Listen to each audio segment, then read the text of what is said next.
अस्सलामुअलैकुम and welcome to Johan stitching. आज की इस वीडियो में मैं आपके साथ बहुत ही खूबसूरत सा नेक का डिज़ाइन शेयर करूंगी। उम्मीद है कि आपको वीडियो पसंद आएगी। वीडियो अच्छी लगे तो वीडियो को लाइक, चैनल को सब्सक्राइब और एक अच्छा सा कमेंट ज़रूर कीजिएगा। यहाँ पर हमने बुकरम की 2 पट्टियाँ ली हैं। इसमें कोई अरेब वगैरह नहीं है, बिल्कुल सीधी पट्टियाँ हमने कट की हैं, बिल्कुल सीधी बुकरम से। ठीक है, इस पट्टी की चौड़ाई यहाँ पर आधे इंच से 1 पॉइंट कम है। अब इस पट्टी की लंबाई नाप लेते हैं। तो इस पट्टी की टोटल लंबाई यहाँ पर हमने 26 इंच ली है। दोनों पट्टियों का साइज हमने सेम रखा है, सेम इनकी लंबाई है और सेम इनकी चौड़ाई है। अब हमने इन पट्टियों को सेम कुर्ती के फैब्रिक के ऊपर आयरन की मदद से अच्छे से पेस्ट कर लिया है। एक साइड पे इस तरह से हमने बिल्कुल आप देख सकते हैं बुकरम को सेंटर में लगाया है और थोड़ा थोड़ा फैब्रिक दोनों साइड पे छोड़ दिया है। अब हमने यहाँ पर इस तरह से सेंटर में बिल्कुल बुकरम के ऊपर इस तरह से ग्लू स्टिक को लगाया है और ये जो थोड़ा थोड़ा हमने फैब्रिक छोड़ा है ना, इसको हमने हाथ की मदद से इस तरह से पट्टी की दोनों साइड पे इस तरह से फोल्ड करते हुए पट्टी को अच्छे से नीट कर लेना है। दोनों साइड पे यहाँ पर फैब्रिक हमने अच्छे से फोल्ड कर लिया है और एक पट्टी यहाँ पर हमारी तैयार हो चुकी है। सेम इसी तरह से मैंने दोनों पट्टियाँ रेडी कर ली हैं।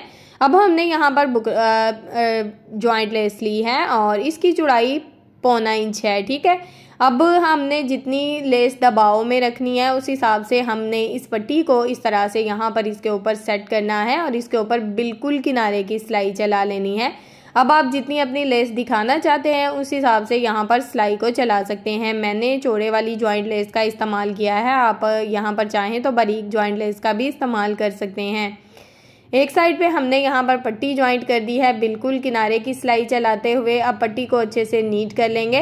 अब सेम इसी तरह से हमने दूसरी साइड पे भी अपनी पट्टी को इस तरह से सेट करना है और इसके ऊपर अपनी सिलाई को चला लेना है। यहाँ पर जितना डिज़ाइन आपने एक साइड से रखा है सेम उतना ही डिज़ाइन दूसरी साइड से रखना है ताकि दोनों साइड पे डिज़ाइन बिल्कुल एक जैसा हो और सिलाई यहाँ पर बिल्कुल किनारे की चलानी है। ये सिलाई यहाँ पर हमारी मुकम्मल हो चुकी है। यहाँ पर मैं धागे को कट करूँगी। पट्टी आपके सामने बिल्कुल तैयार है। अब हमने पट्टी को सेंटर से इस तरह से डबल फोल्ड करना है। इस तरह से सेंटर से डबल फोल्ड किया है। अब हमने इसको इस तरह से हल्का सा दबाव देंगे तो सेंटर मार्जिन इसका आ जाएगा। तो यहाँ पर मैं चौक की मदद से सेंटर में इस तरह से निशान लगा लूँगी। हल्का सा यहाँ पर मैंने निशान लगा लिया है। अब यहाँ पर मैं ग्लू स्टिक लूँगी और हल्की सी यहाँ पर इस तरह से लगा दूँगी बिल्कुल सेंटर में। अब हमने पट्टी को एक साइड से इस तरह से ऊपर की तरफ अच्छे से फोल्ड किया है। अब हमने सेम इसी तरह से अपनी पट्टी को दूसरी साइड से भी अच्छे से फोल्ड कर दिया है। पट्टी हमारी दोनों साइड से बहुत ही अच्छे से सेट हो गई है। अब हमने यहाँ पर पट्टी के ऊपर इस तरह से हल्की सी ग्लू स्टिक लगानी है। ज़रा इतनी लगानी है कि आपकी जो पट्टी है जब आप इसको इस तरह से ऊपर की तरफ फोल्ड करें तो आपकी पट्टी बहुत ही आराम से सेट हो जाए। आप देख सकते हैं मेरी पट्टी बहुत ही अच्छे से यहाँ पर सेट हो चुकी है। इसको मैंने ग्लू स्टिक की मदद से ही सेट किया है। अभी इसके ऊपर मैंने सिलाई नहीं लगाई।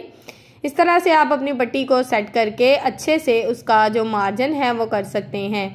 अब यहाँ पर हमने बिल्कुल बारीक लेस ली है, 1 साइड लेस है शटल की। इसको हमने इस तरह से पट्टी के नीचे रखा है और इसके ऊपर बिल्कुल किनारे की सिलाई को यहाँ पर चला लिया है। लेस का दबाव यहाँ पर बिल्कुल एक जैसा रखना है। अब हम लेस को अगर इस तरह से फोल्ड करेंगे तो हल्का सा प्लेट आएगा। तो मैंने इस पट्टी की इस तरह से लेस की थोड़ी सी कटिंग की है। सिर्फ हमने डिज़ाइन की कटिंग नहीं करनी, जितनी लेस को हमने दबाव में रखना है ना उस हिसाब से हमने बिल्कुल ये जो बारीक सी पट्टी साथ चल रही होती है ना, इसको हल्का सा बस कट करना है ताकि लेस के अंदर किसी भी किस्म का कोई प्लेट डालने की ज़रूरत ना पड़े और इस तरह से लेस बहुत ही नीट और बहुत ही अच्छे से लग जाती है। ये सिलाई यहाँ पर हमारी मुकम्मल हो चुकी है। यहाँ पर मैं धागे को कट करूँगी और पट्टी आपके सामने बिल्कुल तैयार है। इसको हल्का फुल्का सा यहाँ पर मैंने आयरन करके अच्छे से रेडी कर लिया है।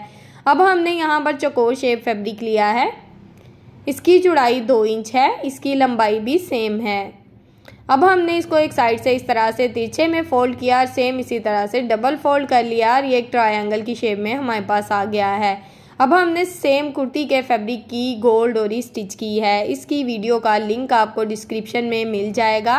इसकी लंबाई हमने 2 इंच रखी है। अब इसको हमने इस तरह से डोरी लूप की शेप देनी है और ट्रायंगल के इस तरह से बिल्कुल सेंटर में रखना है और इसके ऊपर हमने अपनी सिलाई को चला देना है। सेम इसी तरह से हमने बाकी के जो ट्रायंगल है इसके सेंटर में इस तरह से डोरी लूप को सेट करते जाना है और इसके ऊपर हमने अपनी सिलाई को चलाते जाना है। तो यहाँ तक अगर आप मेरी वीडियो देख रहे हैं तो यकीनन आपको मेरी वीडियो अच्छी लगी होगी।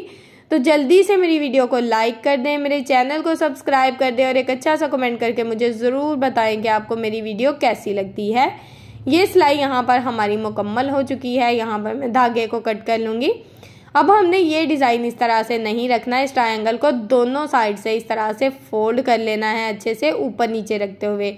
तो ये इस तरह से ये डिज़ाइन हमारे पास आ जाएगा। अब हमने इसके ऊपर भी सेम इसी तरह से अपनी सिलाई को चलाना है। एक के बाद एक ट्रायंगल को इसी तरह से हमने दोनों साइड से फोल्ड करते जाना है। यहाँ पर आप देख सकते हैं कि जो डोरी लूप है वो बिल्कुल हल्का सा शो हो रहा है। तो सेम इसी तरह से हमने बाकी का सारा डिज़ाइन यहाँ पर तैयार कर लेना है। मैंने आपके साथ बहुत ही खूबसूरत से ट्राउज़र के, स्लीव्स के, नेक के, कुर्ती के, साइड चाक के बहुत ही प्यारे प्यारे से डिज़ाइन शेयर किए हैं। प्लीज़ मेरी उन वीडियोस को भी देखें, मेरे चैनल का विजिट करें। इंशाल्लाह आपको बहुत ही अच्छी और हेल्पफुल वीडियोस मिलेंगी। अब हमने यहाँ पर टोटली डिज़ाइन जो है इनको इस तरह से कट करके अच्छे से नीट कर लेना है।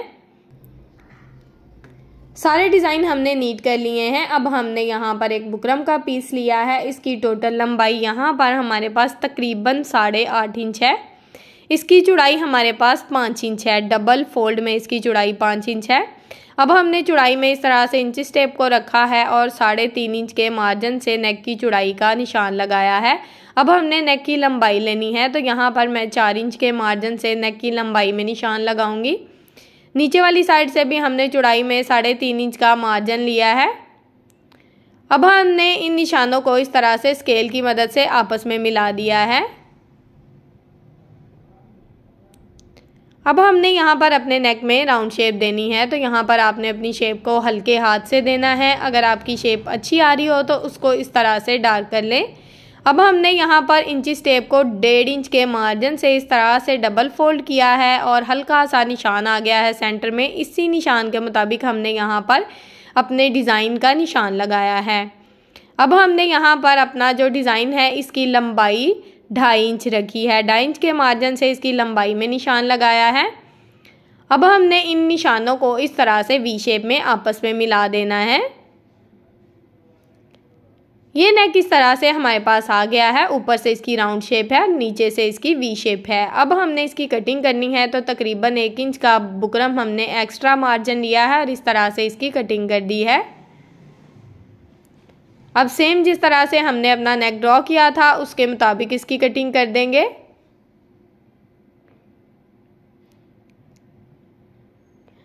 ये नेक इस तरह से हमारे पास आ गया है। अब हमने इसको सेम कुर्ती के फैब्रिक के ऊपर आयरन की मदद से अच्छे से पेस्ट कर लिया है। साइड पे आधा इंच फैब्रिक छोड़ा है, इसमें इस तरह से छोटे छोटे कट लगा देंगे। अब हमने इस फैब्रिक को इस तरह से अपनी बुकरम के ऊपर अच्छे से फोल्ड करना है और यहाँ पर मशीन के 1 फुट की रफ सिलाई चला लेनी है। सेम इसी तरह से हमने अपनी सिलाई को यहाँ पर मुकम्मल कर लिया है। अब हमने नेक को इस तरह से डबल फोल्ड करना है और आयरन की मदद से इसका सेंटर मार्जिन कर लेना है और शर्ट का भी सेंटर मार्जिन यहाँ पर हमने आयरन की मदद से कर लिया है। अब नेक को इस तरह से सेंटर में अच्छे से सेट करेंगे और यहाँ पर रफ सिलाई चला देंगे ताकि हमारा नेक बिल्कुल परफेक्ट शेप में बैठ जाए। अब हमने यहाँ पर पूरे नेक में सिलाई नहीं लगानी, सिर्फ वी शेप में अपनी सिलाई को चलाना है। बाकी का जो नेक है इसमें हमने अभी सिलाई बिल्कुल नहीं लगाई। अब यहाँ पर हम धागे को कट कर देंगे। अब हमने नेक को इस तरह से एक साइड से फोल्ड करना है, ठीक है। सेम जिस तरह से हमने सिलाई लगाई है ना, उसी सिलाई के मुताबिक इसको अच्छे से फोल्ड करना है। ये हमारी सिलाई का मार्जिन है और ये हमने यहाँ पर 1 इंच का मार्जिन एक्स्ट्रा मार्जिन लिया है। यहाँ पर हम 1 इंच के मार्जिन पे अपनी पट्टी को अच्छे से सेट करेंगे और इसके ऊपर अपनी सिलाई को चलाएंगे। ये मार्जिन आपने ज़रूर लेना है, इस तरह से आपकी पट्टी का जो दबाव है वो बहुत ही अच्छा रहेगा। अब हमने यहाँ पर बिल्कुल जिस तरह से अपनी सिलाई वी शेप में चलाई थी उसके साथ साथ हमने अपनी पट्टी को रखते जाना है और इस तरह से इसके ऊपर अपनी सिलाई को चला लेना है।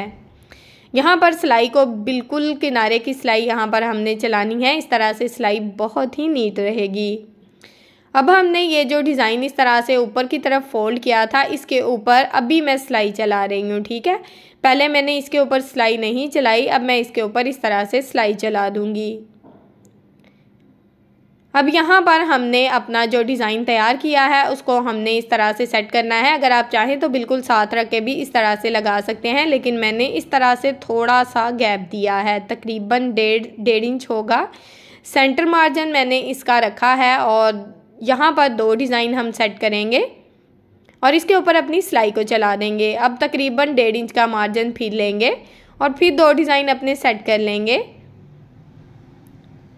आप यहाँ पर बिल्कुल साथ साथ रखते हुए भी अपने डिज़ाइन को लगा सकते हैं, कोई मसला नहीं है। किसी भी किस्म का यहाँ पर आप डिज़ाइन सिर्फ डोरी लूप्स भी ज्वाइंट कर सकते हैं और ट्रायंगल भी लगा सकते हैं।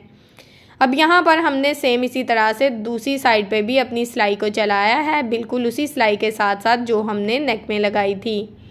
ये सिलाई यहाँ पर मेरी मुकम्मल हुई। यहाँ पर मैं धागे को कट करूँगी। अब हमने यहाँ पर पट्टी की दूसरी साइड पे अपनी सिलाई को चलाना है। यहाँ पर हमने बिल्कुल किनारे की सिलाई, जो सिलाई हमने लेस को लगाते हुए चलाई थी ना, सेम उसी सिलाई के ऊपर अपनी सिलाई को चलाएंगे। इस तरह से सिलाई बहुत ही नीट और बहुत ही खूबसूरत आएगी।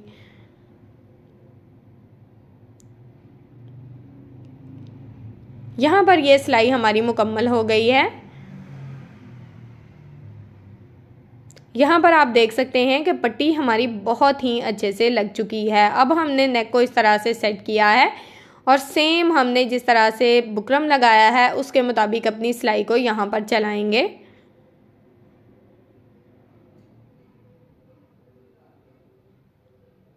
ये सिलाई हमारी मुकम्मल हो चुकी है। अब हमने यहाँ पर नेक की कटिंग करनी है, तो बिल्कुल थोड़ा सा फैब्रिक छोड़ते हुए बाकी का जो एक्स्ट्रा फैब्रिक है उसकी इस तरह से कटिंग कर लेंगे।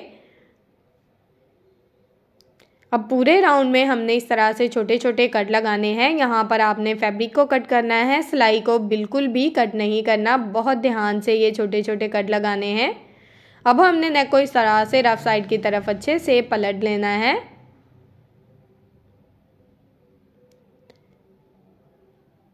अब हमने यहाँ पर अपने नेक को अच्छे से आयरन करना है और साथ ही हमने इसको बैक साइड से हैंड स्टिच भी कर लिया है। और ये नेक का डिज़ाइन इस तरह से तैयार हो गया है। बहुत ही खूबसूरत और प्यारा सा नेक का डिज़ाइन आपके सामने बिल्कुल तैयार है। जॉइंट लेस के साथ आप देख सकते हैं। सेंटर का जो डिज़ाइन है वो भी आपके सामने है। बहुत ही नीट और बहुत ही खूबसूरत सी लुक दे रहा है। तो यहाँ पर अगर आपको मेरी वीडियो अच्छी लगती है तो मेरी वीडियो को लाइक कर दें, मेरे चैनल को सब्सक्राइब कर लें और एक अच्छा सा कमेंट करके मुझे ज़रूर बताएं कि आपको मेरा नेक का डिज़ाइन कैसा लगा, मेरा बनाने का तरीका कैसा लगा। ओके जी, अल्लाह हाफिज़, फ़ी अमानिल्लाह, अस्सलामु अलैकुम।